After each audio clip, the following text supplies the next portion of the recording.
Hello, Lady Joe. James here. Um, what you have is a page right here. And I don't know if you guys remember this. A while back, my friend John, um, I told on the previous video, his son got abused by, by this couple of staff and agency employees.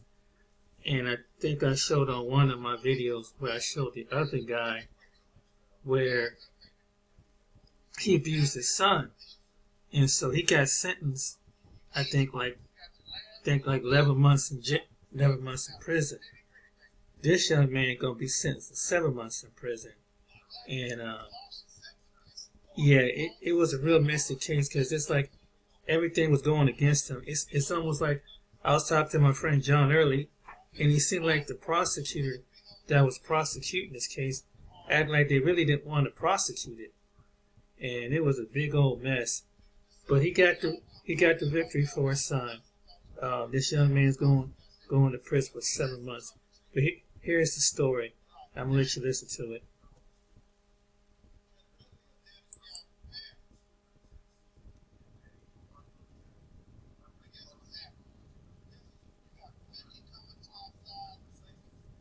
Born man will serve 7 months in prison after pleading guilty to patient abuse.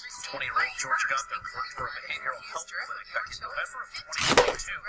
Prosecutors say they have video of him and another man hitting the patient, described as nonverbal and non-functioning. They also say the video shows them slamming the victim into a wall. Oh, rewind that. I hate when commercials do that. Patient abuse. 20-year-old George Gunther worked for a behavioral health clinic back in November of 2022. Prosecutors say they have video of him and another man hitting the patient, described as nonverbal and non-functioning. My friends in this video too. Shows them slamming the victim into a wall, throwing him into a bed, and verbally abusing him. The victim's father says his son lived in constant fear and asked the judge to punish Gunther severely. Stuff that happened is common sense. There's no reason for it. You don't need to be trained. You don't hit a disabled individual. And there's no way that you should just think you can hit a person and walk away. The other worker seen in the video, 23-year-old Sultan Hanzu, was already sentenced to 9 months in prison. Gunther will also serve 2 years of probation after being released. The recreational oxygen bar at the Youngstown Drip is a new way to help you feel your best. And it was messed up about the situation. It's like the police didn't really want to prosecute them. It's like the prosecutor, and he had to really push it for them in order for this case to go on through. And his son is in a little town called Findlay, Ohio, which is out northwest Ohio, and he's doing good. They got him back on his medication because he was traumatized and from the abuse because he had his son staying in the home and they was probably doing all kind of things and it was to him, they just was kind of roughing him up. And so when he would go visit him, he would cut because he's not very verbal. And so he saw the scratches on his eye and certain other things. And my friend was my friend John was mad, boy. That's him in the video. And so, yeah. But anyway, it said a warned man has been sentenced to court Monday for abusing a 16-year-old autistic patient of a behavioral health clinic back in 2022. 20-year-old George Gunther was sentenced to 7 months in prison, 2 years probation in Trumbull Common Pleas Court Monday. In the plea deal on September 5th, Gunther pleaded guilty to one count of patient abuse and his other charge of assault dropped.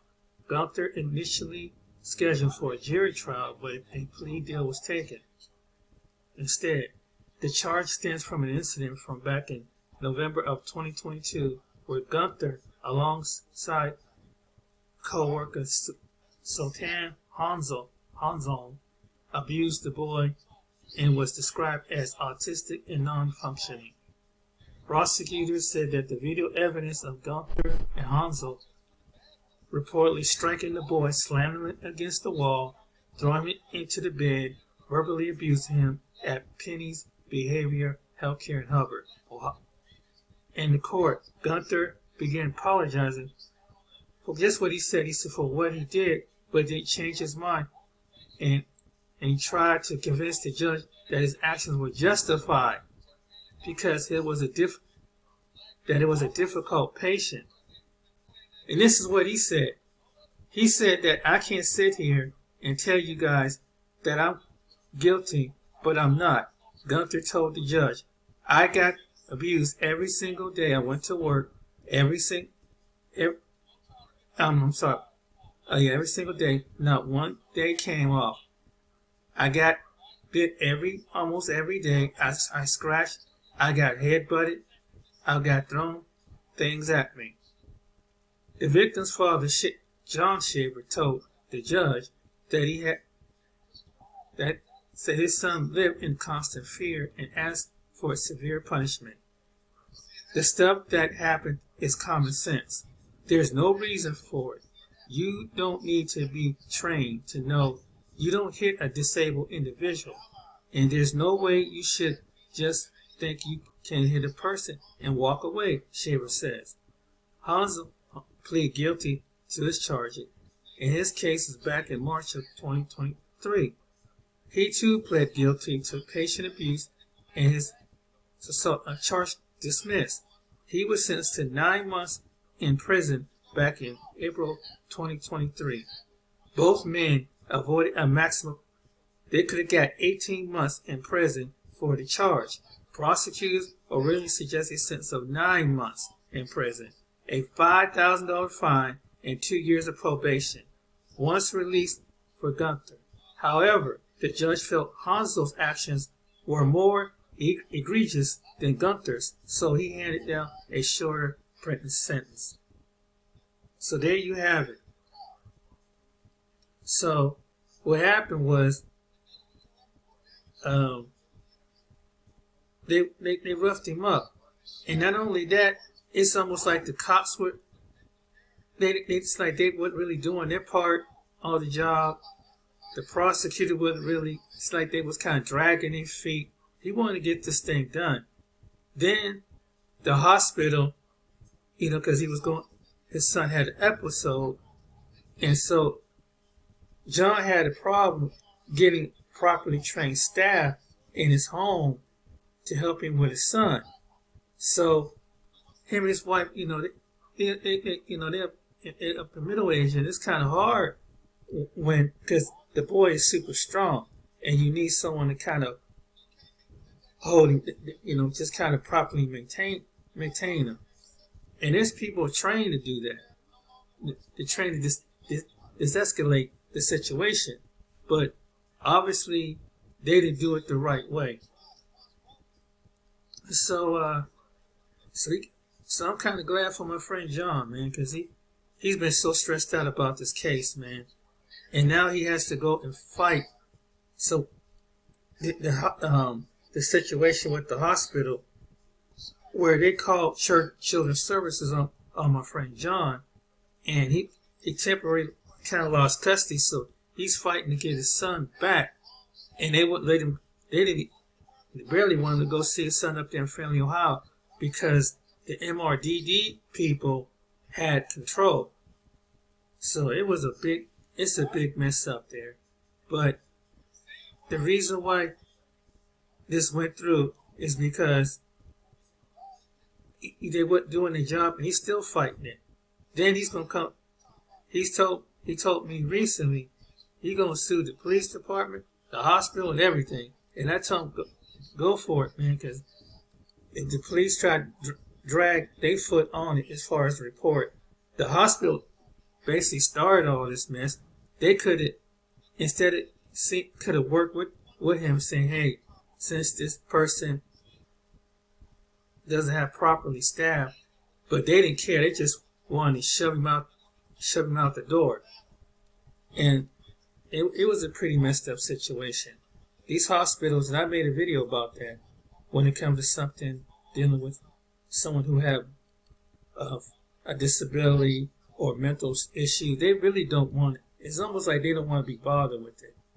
So the good thing about it is he got justice for his son. And, and that's what I was telling him earlier, how many other people, patients, they could have done this to and abused, whatever.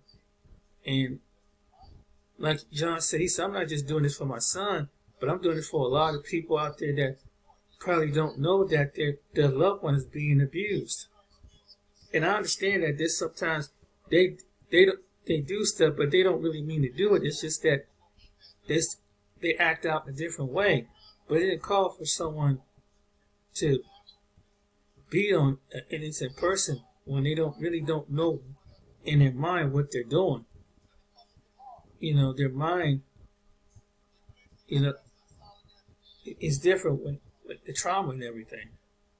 But he tried to make up an excuse why he shouldn't be punished. So, hey, he got 6 months. And then John told me that the family he had all his family members. The camera didn't show that. I told my friend John, man, keep something with you just in case they try to seek some vengeance. Because he said some of these people some of the people that they know try to come past his house. And I told him to keep something on you just in case something happened. Because he's some hood boogers. His family love a bunch of hood boogers. And here was the funny part, man. When he was in the court, as you see, all the sheriff deputies knew that family. You know how they knew that family? Because they were all criminals. They have a record. So I said, man, the sheriff people know that. He said they were familiar with all of them, and he advised them to kind of leave early because if John would stayed around, they would have tried to jump on him. They'd probably gotten emotions to jump on him because their loved one is going to prison for 7 months. And he said the father was saying that, he was trying to do something good with his life, and John was telling him, well, if he was doing such good in his life, it's like he was the kind of father wasn't really in his life. But only till when someone get in trouble, then the people show up. And it's like, wow, man. So he said that once this case is over, he's practically leaving Ohio, And I don't blame him, man, because it's messed up when you see how injustice the county is. When you people who are disabled, whether it's elderly or someone's handicapped, and it's evidence of it, they fight you tooth and nail in these small counties. In the town where we're from, in Mahoney County, the city's called Youngstown, but the county is Mahoney County. They don't. This is how bad this is, ladies and gentlemen. Everybody in Ohio knows that Mahoney County, as far as children's services, is one of the worst in the county. That's how bad it is. They had a reputation. They said, "Oh, you in Mahoney, that's one of the worst ones in the state, as far as wasn't taking things care of." So, if you have any problem with your child or anything, and you live around Mahoney County, don't look for them to help you. They screw you over. That's why I left Youngstown, years ago. But anyway, I hope you enjoyed this video. But yeah, he got the victory. And let it be lesson that anybody abuse a disabled person, this can happen to you. Luckily, he did get 18 months. But the judge had mercy and gave them 7 to 9 months. Because something like that, I didn't know you could get 18 months for doing something like that. So you talking a disabled elderly person in Ohio, they can throw the book at you. This is one of the states that they don't take that stuff lightly here, especially this evidence. There has been and then I forgot to tell you, the company that hired them, they went up under a different name. So they're trying to get up out of it. But John got some information, so you're gonna come back at him and take care of them because they think they're slick. But be careful if you got a disabled adult or child or someone to do, because this can happen to you. Be blessed. Take care.